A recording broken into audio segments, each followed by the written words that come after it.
The tale starts with a gal named Danbei, who's a high school senior and plumb terrible at her studies. Her worst subject is ciphering, and she's always catching Z's in class. One day, the teacher calls her up to the slate to solve a problem, but as always, she don't understand a lick of it. The teacher gets riled up and gives her a tongue lashing in front of everyone. After all, tomorrow is the big college entrance exam. Though Danbei don't take to studying, she loves music something fierce. By listening to just a few seconds of a tune, she can tell right off which singer is hollering. Her ma says if you use that same talent for ciphering, you'd be a genius by now. Saying this, her ma flips the TV to her favorite old-timey drama channel, which rubs Danbei the wrong way even more. Tired of her ma's constant fussing, she heads out to grab some grub with her best friend. Turns out her friend is just as frazzled. She's scared that if she botches tomorrow's exam, everything will be over. Danbei can't reckon how a single test can decide a person's whole life. Yet deep down, she wishes she could just vanish into thin air. The next morning, Danbei wakes up late and skedaddles out the house. Her ma tries to shove breakfast into her bag, but it's already packed tight with a heap of snacks. Danbei explains quick-like that it's her secret way of handling stress. Somehow her ma stuffs breakfast in there anyway, keeping on saying you can do it, just give it your best shot. But truth be told, this only makes Danbei more jittery. On the way, she keeps revising every minute and finally makes it to the test center, but her troubles ain't over yet. She leaves her umbrella on the bus, and now she's got to run through the pouring rain. As she gets near the school gate, a heap of panic takes hold of her. Only one thought is spinning in her head. What if I fail? The fear grows so big she runs off and hides in a nearby park. After a spell, her friend messages asking why she didn't show for the test. Danbei don't say a word. She prays quiet-like, "Please just let me disappear this one time." Sudden-like, a deep drum-like thrum echoes from afar. She wanders toward the sound and finds a small pit, putting her foot inside and finding it don't seem to have no bottom. The next moment she sees a shocking sight. Folks in old-fashioned duds are having a big ritual. They say it ain't rained for 3 long years and the whole territory is on the edge of ruin. Everyone reckons the rain prayer has failed again. But suddenly, dark clouds bunch up. The high priest hollers happy-like that heaven has heard him, and Joseon will finally get some rain. Meanwhile, Danbei jumps into that pit without a second thought. But instead of meeting her end, she pops out of a big water jar, like she's landed in another world. Panicking, she looks around and asks if they're filming an old-timey play. The king is plumb shocked by her odd ways and shouts asking if she's human or a witch. Scared out of her wits, she says she's just a high school student.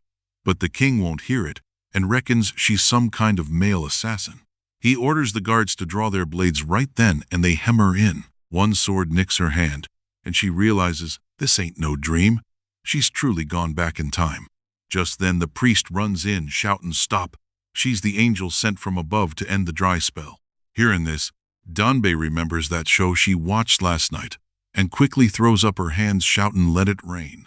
Everyone drops to their knees and repeats her words. But when they look up, she's done run off and hid in a dressing room. She quickly duds herself up like a minister but ends up walking right into the morning royal meeting. The king announces he's going to quit with the superstitions and save the country with science and ciphering. A minister stands up right quick saying, "This insults the spirits and will ruin the land," claiming the drought will only break when the king and queen get together proper-like. In truth, that minister is the queen's pa and is just hungry for power. When nobody's looking, Danbei sneaks out to find her phone but gets caught once more. Waiting for the king, she thinks maybe if it rains she can get back to her neck of the woods, but the king says it hasn't rained in 3 years. She's stunned. Soon a blade is at her throat. Seeing her strange clothes, the king reckons she's a spy from a rival nation and orders her to be executed. Panicking, Danbei hollers that she's just a student from the future who came here by mistake. She tries to prove it by telling things that haven't happened yet, but nobody believes her. Finally, she blabs out that she's a math expert. The king gets interested and tests her with a Pythagoras problem, giving her 2 days to figure it out. At first, she struggles with the old-timey writing, but once she sees it's that Pythagorean theorem, she solves it in 5 seconds flat. The king is floored, 'cause his 6 top geniuses couldn't crack it. He promises that if she teaches him ciphering, he'll let her go, and even give her a gold brick to rest her head on at night. Danby is shocked that 2 hours ago, she was the bottom of the class, and now she's the smartest soul in Joseon. Truly, knowledge changes a body's fate. From that day on, she disguises herself as his servant and teaches him ciphering, starting from basic numbers, 'cause he don't even know 1, 2, 3. He studies addition, subtraction, and multiplication even while walking the garden or sitting in meetings. But Danby's life ain't no cakewalk. She's always tuckered out, wakes up early to teach, and don't get no proper victuals. Days later, they have a big ciphering match with intense music and tension. The king gets one wrong, and she gives him a light smack on the forehead. The servants rush in fixing to punish her, but the king stops him. His competitive streak waked up. In the next round, he catches her mistake and jokes he'll cut her hand off. The queen walks in, and they hide the math papers quick, pretending to practice music. At lunch, the king notices she's mighty hungry and invites her to eat. But she finds the palace grub too bland. She takes him to the kitchen and whips up some spicy rice cakes from the stuff in her bag. At first, he looks down on common folks' food, but after one bite, his eyes go wide. Afraid he can't handle the kick, she gives him water, but he stubbornly claims it ain't spicy, just hot.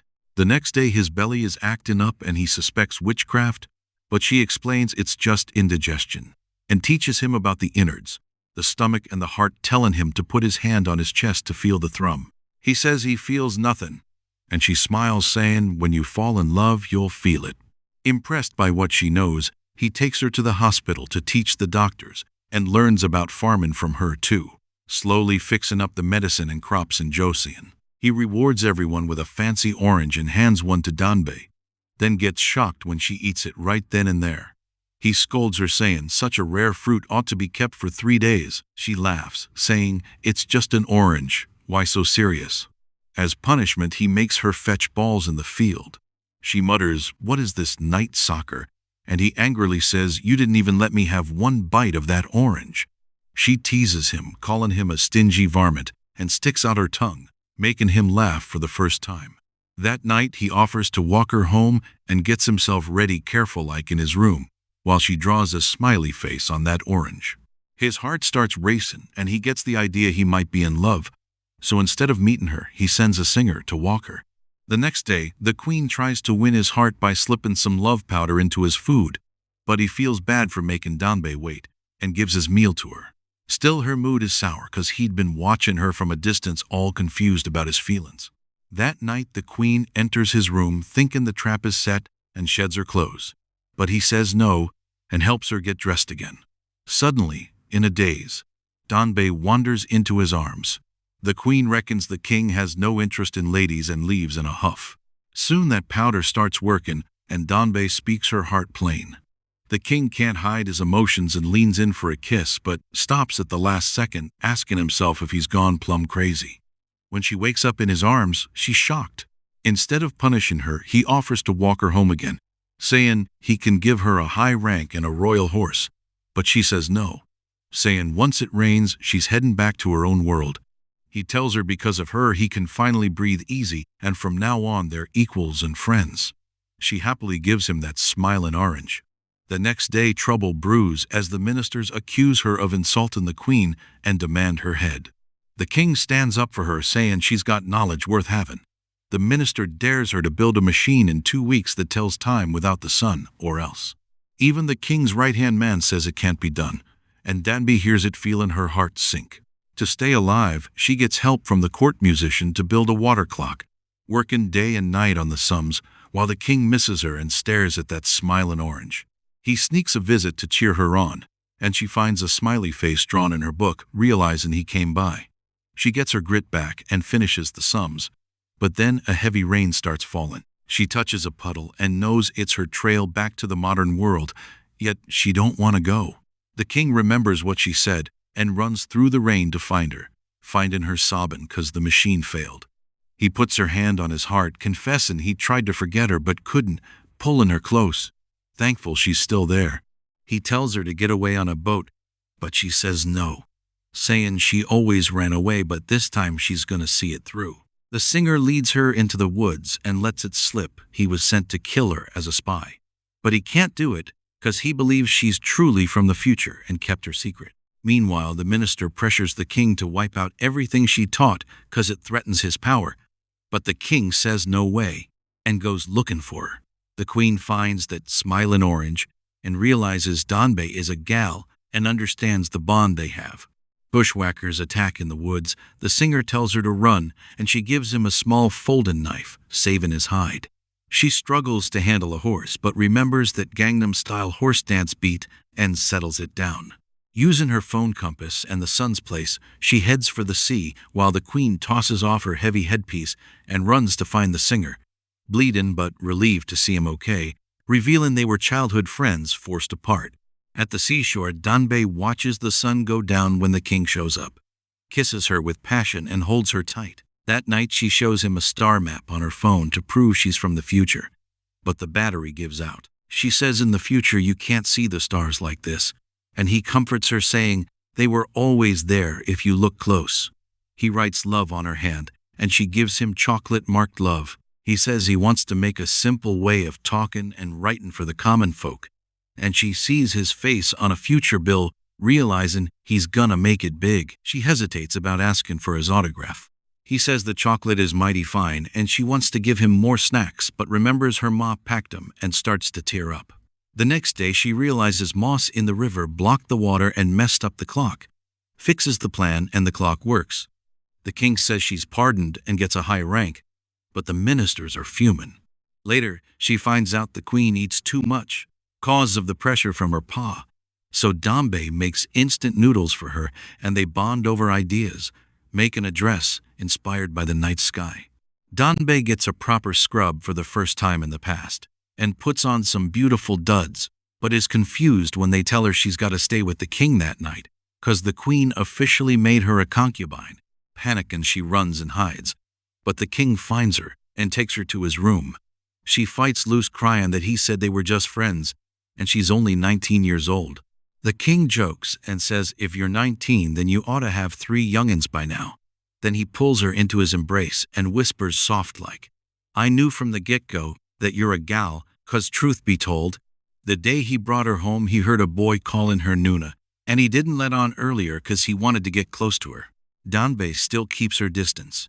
So the king gives her a gentle word, saying, don't be afeard. I won't do a thing to you, 'cause my ma is a stubborn soul, and hiding here is the safest spot for you.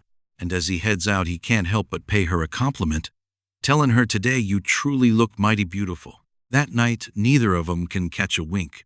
And in the dark, the king says quiet-like, next time the rain falls, don't you go, admitting that at first he wanted to use Danbei's help to run his territory and see his dreams through. But now he don't want none of that. He only wants her to stay right by his side. Danbei is breaking inside and don't know which way to turn. And the next day, the singer asks her if she truly wants to head back home. And she admits she's scared of heading the wrong way, yet she misses her ma and her friends something fierce and don't even know what her heart truly wants. She sits in a corner plumb lost until the queen shows up and tells her someone's come to see her, and it turns out to be Queen Dagar herself. Seeing her, Danbei bursts into tears, 'cause Queen Dagar looks just like her real ma, and the queen holds her hand and comforts her sweet-like. Danbei goes to see the king's new contraption, which she helped build, and it can record the dates and months perfect-like. And then he takes her to his study and shows her a new invention, a 28-character writing system that makes reading and writing easier, saying no matter who a soul is or where they hail from, everyone can learn it. Danbei is floored as she watches the future being made right before her eyes, and the king pulls out a hairpin and puts it in her hair, a sign of marriage, telling her to stay with him for good and never leave. Tears fill her eyes as she says she wants to go back, 'cause her ma is waiting, and the king whispers back that she can see her and then come back, or they can all live here together. But Danbei shakes her head and takes out the hairpin, giving it back to him. Hurt and riled up, he says, do what your heart wants, and walks away, leaving her standing there all by her lonesome, when suddenly a killer attacks her, hits her on the head, stabs her in the belly, and the whole study goes up in flames. Out cold, she grips that hairpin tight in her hand, and when the queen learns about her pa's scheme, she goes against everyone and runs to warn the king. The king jumps into the fire, not caring a lick for his own life, and realizes that keeping Danbei near will only put her in harm's way, and the next day he angrily asks the singer about the missing bomb from the night before, grabs the minister's hand and hollers that nobody told him how to clean up after dealing with a bomb. Then he looks at Danbei and asks if that was the sound she heard, and she gives a nod, and it turns out the book in her bag saved her life, and she heard that killer's voice plain as day. The king can't believe his most trusted minister would do such a thing, but the minister drops to his knees saying that if the new tongue spreads, young folks will speak free, discipline will end, and the world will turn upside down. The king won't hear it, and declares he'll give the writing system to the people, and realizing their mistake, all the ministers fall to their knees begging him to take their lives. After this, Danbei gives the king a history book and tells him his dream is sure to come true, and the king is stunned, 'cause everything should have burned. Yet one copy made it, and he finally believes she truly came from the future. Danbei thanks him for the sake of the people, but he sighs deep and says he don't think his dream can be filled that way, then adds gentle-like that his real dream is her, yet he can't stand to see her unhappy here. Suddenly the sky goes dark and the rain starts falling, and they both know it's time to say goodbye. Danbei says her goodbyes to everyone, and the king personally walks her to the very end until they reach the sea, where they make one last beautiful memory, as he pulls her into his arms and kisses her sweet-like. In the end he lets her go and promises quiet-like that no matter how much time goes by, he'll find her again. And moments later Danbei comes out of a small puddle in a park. Back in her world, she realizes only a few seconds have ticked by, so she runs to the exam hall where the teacher is still waiting, and the college entrance test has just started. The first question on the history test asks who helped King Sejong with his inventions, and the answer is the name the king once told her, Jang Yong-sil, and she understands that what she went through wasn't no dream but truly part of history. When she gets home, she hugs her ma tight, having learned to value the folks around her and her own life. But still, every time she sees a small puddle of water, she remembers that king. One day, as she gets off the bus, a heavy rain starts up and an umbrella appears over her head, and the man holding it looks just like the king. Smiling, he says we've met before, a long time ago, and it turns out that on the exam day he took a liking to her at first sight, and was the one who picked up the umbrella she'd left behind, and from there their story starts up again. This time in a different world.